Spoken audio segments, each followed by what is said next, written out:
अस्सलाम वालेकुम स्टूडेंट्स, मैं हूं आपका इंस्ट्रक्टर आतिफ नसीम और ये है आपका YouTube channel science made sensible.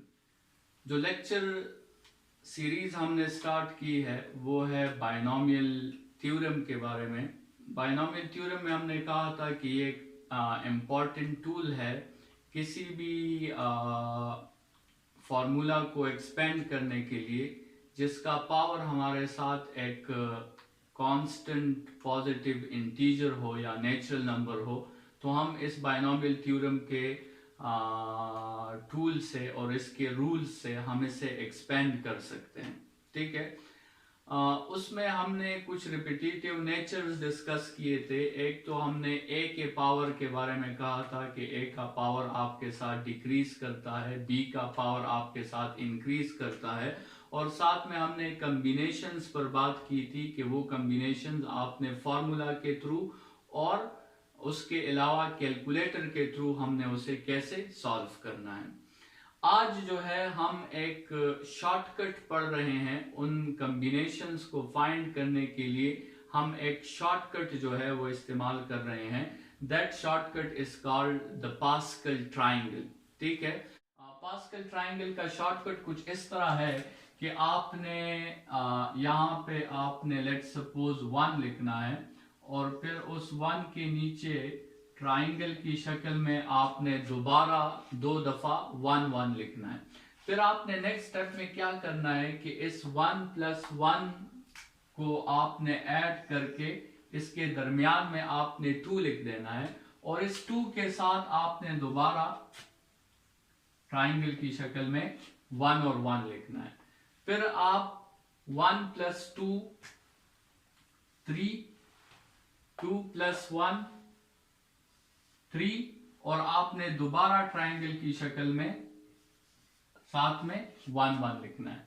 फिर 1 प्लस 3 4, 3 प्लस 3 6, 3 प्लस 1 4 और इसके साथ आपने दोबारा ट्राइंगल की शक्ल में 1 1 लिखना है। और 1 प्लस 4 आपके साथ 5, फिर ये 4 प्लस 6 10, फिर 4 प्लस 6 10, फिर 4 प्लस 1 5 और इसके साथ आपने दोबारा ट्राइंगल की शक्ल में 1 1 लिख देना है और इस प्रोसेस को आपने कंटिन्यू करना है। ये आपके साथ जो वैल्यूज आ रही हैं, इन वैल्यूज को हम पास्कल ट्राइंगल कहते हैं और ये वैल्यूज भी असल में एक सीक्वेंस है। इस सीक्वेंस का भी अपना फॉर्मूला है जो हमने फर्स्ट लेक्चर में सीक्वेंसेस डिस्कस किए थे। तो ये पास्कल ट्राइंगल में जो ये वैल्यूज आपके साथ आती है ये भी असल में एक सीक्वेंस है। ठीक है, बहरहाल ये जो आपके साथ वैल्यूज हैं, ये रो जो आपके साथ है that is for n is equal to 0। ठीक है, और ये जो रो आपके साथ है second row that is for n is equal to 1। ये जो थर्ड रो आपके साथ है that is for n is equal to 2। इसी तरह ये फोर्थ रो जो आपके साथ है that is for n is equal to 3। इसी तरह n इज इक्वल टू 4 और n इज इक्वल टू 5। ठीक है, इसका मतलब क्या है देखें, अगर आपने a plus B whole square का फॉर्मूला स्टडी किया हो, a plus B whole square, so that is a square plus 2ab plus b square। तो इसमें देखें आपके साथ जो कोफिशिएंट्स आ रहे हैं 1 2 1। देखें जब n की वैल्यू आपके साथ 2 है, n की वैल्यू आपके साथ 2 है, तो जो कॉम्बिनेशन से जो कांस्टेंट्स हमारे साथ आ रहे थे, जिसका हमने फॉर्मूला भी मेंशन किया था और जिसका हमने कैलकुलेटर से भी वैल्यू फाइंड की थी, उसके लिए आप ये कोफिशिएंट्स भी पास्कल ट्राइंगल के यूज कर सकते हैं 1 2 1। इसी तरह अगर आपको याद हो a plus B whole cube का formula a cube plus 3a square b plus 3ab square plus b cube. यहां पर आप n की वैल्यू देखें 3, तो 3 पर आपको कौन से कोफिशिएंट्स मिल रहे हैं 1 3 3 1। तो यहाँ पे आप देख सकते हैं 1 3 3 1, ठीक है। तो ये पास्कल ट्राइंगल जो है ये एक शॉर्टकट है। आपने n की वैल्यू को देखकर जो कोफिशिएंट्स आपको मिलते हैं, आपको कॉम्बिनेशन का फॉर्मूला अप्लाई करने की जरूरत नहीं होगी, आपको कॉम्बिनेशन कैलकुलेटर के थ्रू सॉल्व करने की जरूरत नहीं होगी।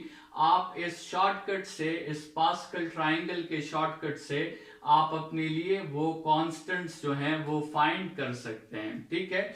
जैसे अगर लेट्स सपोज हमने यहां पर a plus B whole power 4 का फॉर्मूला हमने ओपन करना है, तो देखें एक बात जो हमने कही थी वो ये थी कि a का पावर डिक्रीज होगा। तो देखें a का पावर 4 से स्टार्ट होगा, फिर a क्यूब होगा, फिर आपके साथ a स्क्वायर होगा, फिर आपके साथ a होगा, फिर आपके साथ a पावर 0 होगा, ठीक है। इसी तरह b का पावर आहिस्ता आहिस्ता इंक्रीज होना चाहिए। तो पहले आपके साथ b पावर 0, फिर b पावर 1, फिर b पावर 2, फिर b क्यूब और आखिर में b पावर 4, ठीक है। और इसके अलावा अभी आपने कोफिशिएंट्स की बात करनी है, उन कॉम्बिनेशंस की बात करनी है। तो वो कॉम्बिनेशन फाइंड करने के लिए आपके साथ 3 मेथड्स हैं। या आप फॉर्मूला यूज करें n factorial divided by n minus r factorial into r factorial, या फिर आप कैलकुलेटर के थ्रू उसे सॉल्व कर सकते हैं। आप पहले n की वैल्यू पुट करें, फिर आप NCR का बटन प्रेस करें, फिर आप r की वैल्यू पुट कर दें, वो भी आपको आंसर मिल जाएगा। लेकिन तीसरा मेथड ये है कि आप पास्कल ट्राइंगल के थ्रू वो कोफिशिएंट्स निकाल लें। जैसे n की वैल्यू हमारे साथ यहाँ पे 4 है, तो n इज इक्वल टू 4 के कोफिशिएंट्स हैं 1 4 6 4 1, ठीक है। तो ये कोफिशिएंट्स आप लिख सकते हैं सामने 1 4 6 4 1, और फिर आप दरमियान में सबके साथ प्लस साइन जो है वो लगा सकते हैं। तो इस तरह आप कोई भी फॉर्मूला जो है वो ओपन कर सकते हैं। और ये जो पास्कल ट्राइंगल है ये असल में उन कॉम्बिनेशंस को जो है उन कॉम्बिनेशंस के लिए एक शॉर्टकट है जो आप यूज कर सकते हैं। अगर आपने कॉम्बिनेशंस को यूज करना है विदाउट फॉर्मूला और विदाउट कैलकुलेटर, तो आप इस पास्कल ट्राइंगल के शॉर्टकट को जो है वो एक्सप्लेन कर सकते हैं, या इसको ड्रा करके आप n की वैल्यू अपने लिए चूज करें और उन्हीं नंबर्स को फिर आप अपने एक्सपेंशन में यूज कर सकते हैं। इसके बाद जो है हम थोड़ा सा एक क्वेश्चन इस पे और भी सॉल्व करेंगे, जिसमें हमारे साथ दरमियान में प्लस साइन नहीं होगा, हमारे साथ दरमियान में माइनस साइन होगा। तो वो देखते हैं कि उसको हमने बाइनोमियल थ्योरम के जरिए कैसे सॉल्व करना है। नेक्स्ट लेक्चर में हम स्टार्ट करते हैं उसे।